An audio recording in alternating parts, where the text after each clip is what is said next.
부동산 하락론자들이 20년째 틀리는 이유, 그들이 절대 말하지 않는 화폐가치 하락의 진실, 지금 시작합니다. 오늘 영상은 명목 가격과 실질 가치의 차이, 달러 환산 비교, 그리고 방법론적 오류, 이 세 가지 축으로 분석해 드립니다. 현재 상황을 먼저 보겠습니다. 명목 가격은 오르고 있습니다. 서울 아파트 명목 가격은 2025년, 2026년 내내 강세입니다. 전세 공급 감소는 가속화되고 있고 월세 전환이 급증하고 있습니다. 서울 외곽과 경기권까지 동반 상승하며 수도권 전반으로 확산되고 있습니다. 그런데 이상합니다. 20년 전부터 곧 떨어진다고 예측한 전문가들이 지금도 같은 말을 하고 있습니다. 왜일까요? 단서가 여기 있습니다. 명목 가격 상승을 집값 상승이라고 부르는 것 자체가 분석의 첫 번째 오류입니다. 하락론자들이 절대 말하지 않는 것, 바로 화폐 가치 하락입니다. 세 가지로 정리됩니다. 첫째, 명목 가격은 올랐습니다. 그런데 숫자가 올랐다는 건 화폐의 구매력이 낮아진 것일 수 있습니다. 둘째, 실질 가치는 제자리거나 오히려 하락한 경우도 많습니다. 인플레이션과 원화 약세를 반영하면 실질 가치가 감소한 구간이 분명히 존재합니다. 셋째, 달러 환산 가격이 바로 그 증거입니다. 달러 기준으로 서울 아파트 가격을 보면 원화 기준보다 훨씬 완만하거나 일부 구간에서는 실제로 하락했습니다. 이 이야기를 하는 하락론 콘텐츠를 본 적 있으신가요? 이 차트가 핵심입니다. 빨간 선은 원화 기준 명목 가격입니다. 2010년을 100으로 놓으면 2024년에는 210을 넘습니다. 가팔은 우상향입니다. 파란 선은 달러 환산 가격입니다. 상승폭이 훨씬 작고 2022년 전후에는 실제로 꺾이는 구간이 보입니다. 이 두 선의 간격이 바로 원화 가치 하락이 집값 숫자에 만들어낸 착시입니다. 다시 말씀드리지만 이 수치는 개념 설명용 지수이며 실제 데이터와 경향은 유사하나 정확한 수치는 아닙니다. 하락론자들이 왜 항상 원화 기준 명목 가격만 보여주는지 이제 보이시죠? 오류 첫 번째입니다. 결론이 먼저, 근거는 나중. 이들의 해석 구조는 완벽하게 비대칭적입니다. 집값이 올랐을 때는 아직 안 떨어진 것이라고 합니다. 집값이 떨어졌을 때는 내 분석이 맞았다고 합니다. 오른쪽 흐름을 보시면 이 패턴이 눈에 보입니다. 곧 떨어진다 선언, 집값 상승, 아직 조정전, 집값 또 상승, 또 다른 하락 근거 탐색. 이 루프가 20년째 반복됩니다. 포인트 박스에 결론이 있습니다. 반증이 불가능한 주장은 과학적 분석이 아닙니다. 어떤 결과가 나와도 맞는 예측은 예측이 아니라 신념입니다. 오류 두 번째입니다. 공급 변수를 지속적으로 경시합니다. 네 가지입니다. 재건축 재개발 규제로 정비 사업이 지연되면서 서울 신규 주택 공급이 구조적으로 감소하고 있습니다. 인허가 감소 추세도 심각합니다.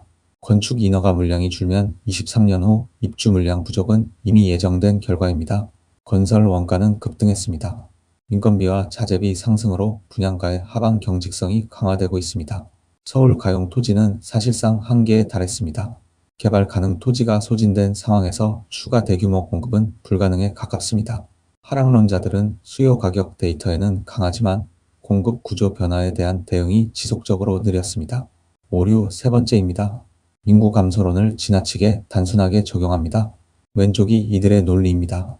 인구 감소, 그러므로 주택 수요 감소, 그러므로 집값 하락. 깔끔해 보이지만 틀렸습니다. 오른쪽이 실제 구조입니다. 인구는 감소합니다. 그런데 동시에 12인 가구가 폭증하고 서울 집중이 가속되면서 핵심지 수요는 유지됩니다. 하단에 도쿄 사례가 있습니다. 일본 전국 인구가 감소하는 상황에서도 도쿄 23구 집값은 지속 상승했습니다. 인구 총수가 아니라 어디로 집중되는지를 봐야 합니다. 오류 네 번째입니다. 근거는 매번 바뀌는데 결론만 같습니다. 타임라인을 보시면 한눈에 정리됩니다. 2010년대 초에는 가계부채 한계론, 부채가 너무 많다. 2018만 2019년에는 공급 과잉론, 입주 물량 과다. 2022만 2023년에는 금리 인상론, 영끌 붕괴 온다. 2024년부터 지금은 PF 위기론, 건설사 연쇄 도산. 근거는 4번 바뀌었습니다. 결론은 단 한 번도 바뀌지 않았습니다. 이것이 시사하는 바입니다.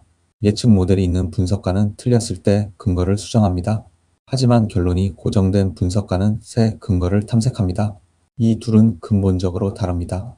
왜 그들은 주장을 바꾸지 않는가? 의도적 거짓말이 아닌 구조적으로 수정 불가능해진 주장입니다. 이 구분이 중요합니다. 1. 확증 편향의 직업화입니다. 오랜 주장이 자기 정체성이 됩니다. 입장을 바꾸는 것이 지적 사망처럼 느껴집니다. 2. 청중 선택 효과입니다. 하락을 원하는 무주택자 구독자층이 형성되면 그 기대에 부응하는 콘텐츠를 만들게 됩니다. 3. 플랫폼 수익 구조입니다. 자극적 예측이 조회수를 만듭니다. 집값 폭락 임박은 집값 안정보다 항상 더 많이 클릭됩니다. 4. 화폐 가치 논점 회피입니다. 달러 기준, 실질 구매력 기준으로 보면 주장이 성립하는 구간도 있습니다. 하지만 이를 다루지 않습니다. 결론입니다. 올바른 부동산 분석의 기준, 당신이 물어봐야 할 세 가지입니다. 첫째, 명목인가 실질인가?